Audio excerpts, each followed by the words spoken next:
ఉయ్యూరు మున్సిపాలిటీలో డయేరియా పరిస్థితి పూర్తిగా నియంత్రణలో ఉంది. ప్రజలు ఆందోళన చెందవద్దు అన్న municipal commissioner Subhash Chandrabose. Boyyuru municipality పరిధిలో ఈ రోజు ఇప్పటి వరకు కేవలం 2 డయేరియా కేసులు మాత్రమే గుర్తించబడ్డాయి.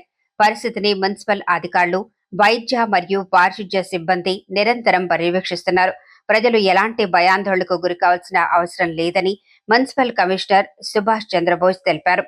ప్రజల ఆరోగ్య భద్రతను దృష్టిలో ఉంచుకుని అదనపు పారిశుధ్య కార్మికులను నియమించి పారిశుధ్య పనులను ముమ్మరం చేశారు.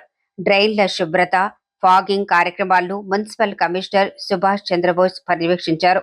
ఈ సందర్భంగా కమిషనర్ మాట్లాడుతూ అవసరమైన ప్రాంతాల్లో జేసీబీలు, ట్రాక్టర్లను వినియోగిస్తూ పారిశుధ్య పనులను వేగవంతం చేస్తున్నామన్నారు.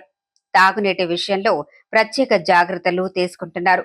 పైప్ లైన్ ద్వారా సరఫరా చేసే నీటిని క్లోరినేషన్ చేసి సరఫరా చేస్తున్నారు. డయేరియా అనుమానిత కేసులు గుర్తించిన ప్రాంతాల్లో ముందస్తు జాగ్రత్త చర్యగా పైప్లైన్ నీటి సరఫరాను తాత్కాలికంగా నిలిపివేసి నీటి ట్యాంకర్ల ద్వారా క్లోరినేటెడ్ తాగునీటిని సరఫరా చేస్తున్నట్లు తెలిపారు.